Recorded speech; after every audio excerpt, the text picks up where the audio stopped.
Hey guys, and welcome back to my channel. So I'm back again. Oh my god, am I gonna be consistent?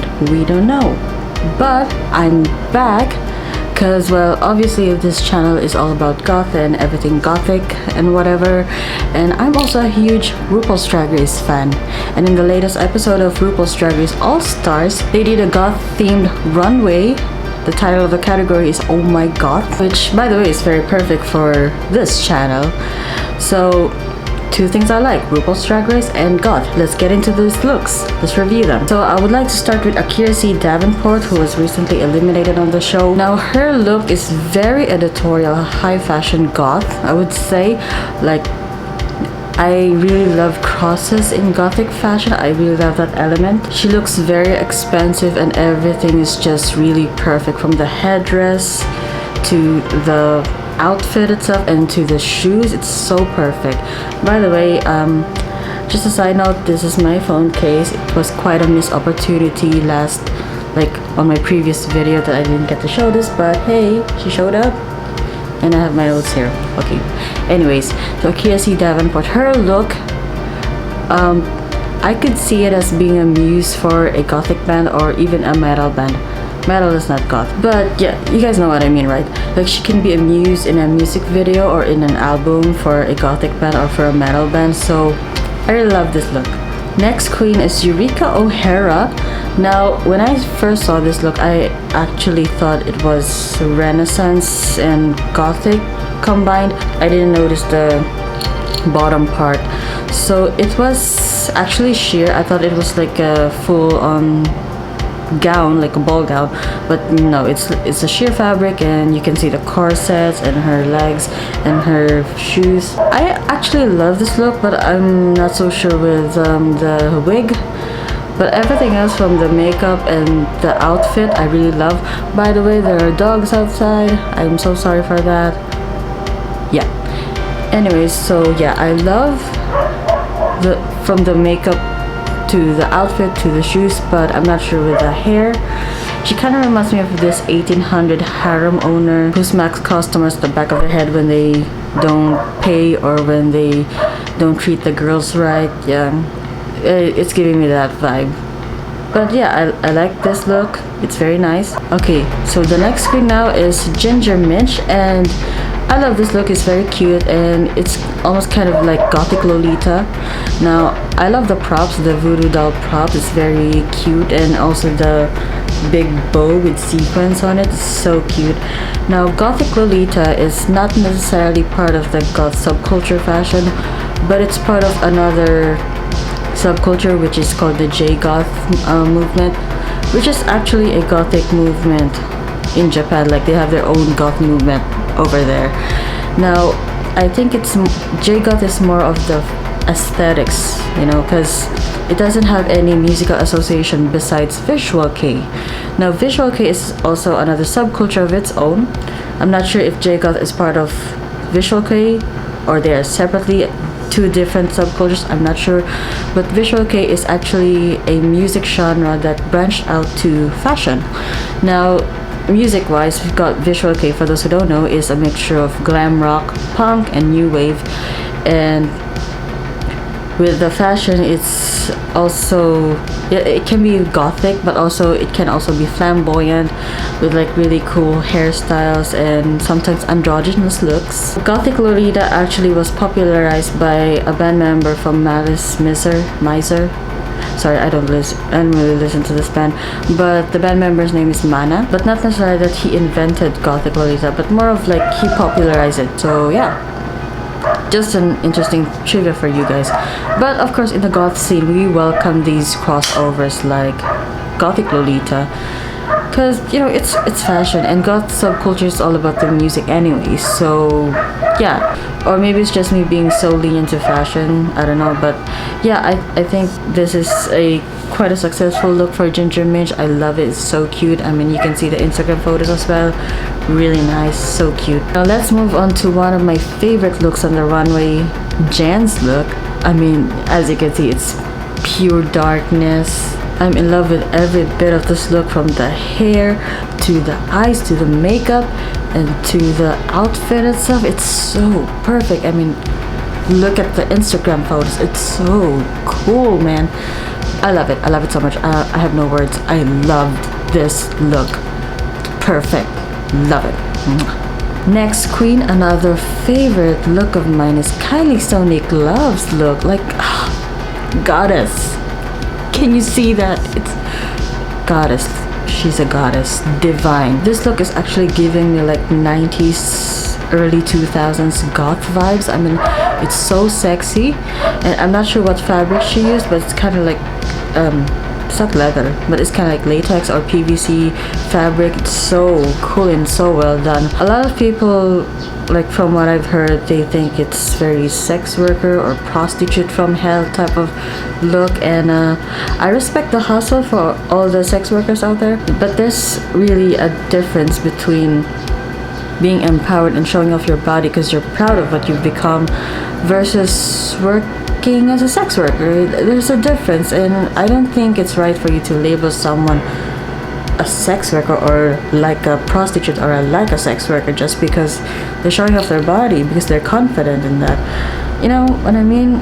It's just a weird comment to say, I guess. And Kylie Sonic Love is a transgender woman who's very empowered and really loves her body and, you know, what you've become, you know, and I think it's something to be proud of and to flaunt. So very nice, Kylie Sonic Love. I love it. And especially this look. I mean, look at the Instagram photos. For me, these are like the best Instagram uploads ever from the show. So nice. I love it. Now next queen is Pandora Box. Now for Pandora Box, I could easily say this is Victorian Goth. Easy Victorian Goth. What I would like to comment on is probably the makeup. Like, the makeup is already good, but maybe you could, you know, smear the tears a little bit further down. Like, not necessarily with an eyeliner, but like with a finger maybe, or like another clean brush, just to make it seem like, you know, you're crying or whatever. But I like it. It's cool. I mean, I would suggest like maybe like an accessory, like a necklace maybe, like something like this. Like, if you guys can see, it's a cameo, an elegant cameo. Maybe she could add an element to that look, like maybe on the chest or somewhere. Yeah, just to add a little bit of something on the look, you know. Now the next queen is Raja O'Hara, and right off the bat I initially thought, like, I saw this look, it's giving me gothic Cher vibes, you know, like because of the hair.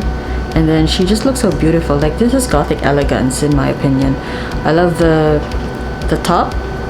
Not sure with the pants, but the top I love so much, and also the makeup. It's so gorgeous. I mean, she looks really beautiful and radiating, you know. Out of all the looks in the runway, hers was probably the simplest, but it's also really elegant, and I think it's also definitely a successful look for Raja's drag style. Okay, so the last queen, last but not the least, is Trinity K. Bonet with her very gothic and high editorial fashion look. Now, I love this look because it's very high fashion, very gothic couture, and I could see this in an actual fashion runway for Rei Kawakubo or Alexander McQueen, the likes of those. Yeah, and it's fashion. It's nice. I like the big hat, like the headpiece, and yeah, it's very elegant, very high fashion, very nice. I would like to include the other eliminated queens because they also uploaded their very own gothic look on the runway despite being eliminated. Now first is Jiggly Caliente. Now for Jiggly, she went more for the circus themed route. I actually love the intricate detailing on the vest. It's very nice. Also the top hat, it's so cool. I love it. Details and the sparkly designs, it's so nice. And I also love the pants. It's actually a great choice to use silver and black so that the white wouldn't be so overpowering in this look. It's so nice. Also the coat is very chic. I wish you could show more photos of this, you know, so that we could see more of this look.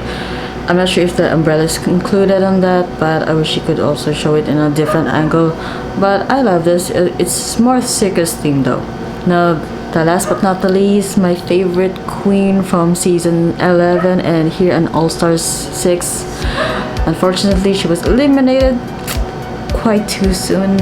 Again, it's Scarlet Envy, my queen. She's so gorgeous in and out of drag. She's so gorgeous. Now for her gothic look, as you can see, it's gothic and it has laser. It's very innovative, very interesting and fun. It has lasers shooting out of her breasts and her fingers. And I watched this interview from a viewing party in Chicago. I think it's in Roscoe's. She said that there are also smoke machines like on the waist or in different types of her body. I wish we could see more of that, like, because the video she showed was kind of dark and I couldn't see like smoke machines and stuff, but the lasers are pretty cool. It's very nice and I love this so much, and I wish she could come back again for All Stars 6, you know, like for the game within the game thingy. I wish she could come back, you know, because she's been killing it. She's just more gorgeous than ever, you know. She was gorgeous then and she's even more gorgeous now, so I love her. So those are the looks on the main stage of the latest episode of RuPaul's Drag Race All Stars 6. I would like to end this video with a few words. Now, first of all, as I got, I know we can be quite nitpicky because we want to preserve the goth subculture in its purest form as much as possible, but you have to accept that music and also fashion evolves around time. Like the music then is different from the goth music now, and so is the fashion. Like it's different then and it's different now. Now for me, gatekeeping is very unnecessary because these are drag queens first and foremost. I don't think any of them are part of the goth subculture and I don't think they're planning to enter the scene. So it's kind of unnecessary to educate them that, oh no, this is not goth, whatever. Like, first of all, drag queens have their own specific drag style. Like for example, Ginger Minch, she's a campy queen. And campy meaning she adds humor to her fashion. So yeah, with the voodoo dolls and the cutesy look and also how she acted on the runway, yeah, it makes sense for Ginger Minch because that's her drag style. That's how she interprets goth or gothic, you know? Or just like Trinity K. Bonet, she went for the high fashion route because I heard she's a pageant queen, but she's also a fashion queen. So this makes sense for Trinity K. Bonet. This is her own interpretation of gothic, you know? And so does Kylie Sonic Love. Now, Kylie Sonic Love, she's known for being sexy, and this is her own interpretation of goth fashion or gothic fashion, you know? You'd be wasting her time if you would just tell them this is not goth. I mean, what do you expect? Do you expect a Death Hawk and Suzy Sue eyeliner? I mean, that would be cool, but again, these are drag queens. They're not real life goths. Like, what do you guys expect? I mean, a lot of the people who are actually educating other people about goth fashion usually are those who are not even goths in the first place, or those who are from another alternative subculture. It's not making sense, to be honest. I mean, I guess you guys are kind of like goth allies. I mean, I don't want to appropriate the LGBTQ terms, but it's like that. Like you guys are defending us on our behalf, but at the same time it's quite unnecessary, you know. The generation today they are more focused on the fashion rather than the music. I mean, in the goth subculture, music comes first and then fashion comes second.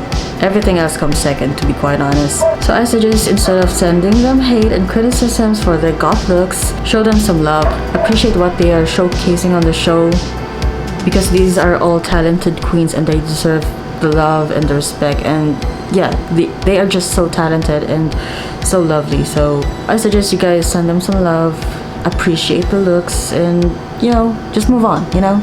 So that being said, I hope you guys like this video.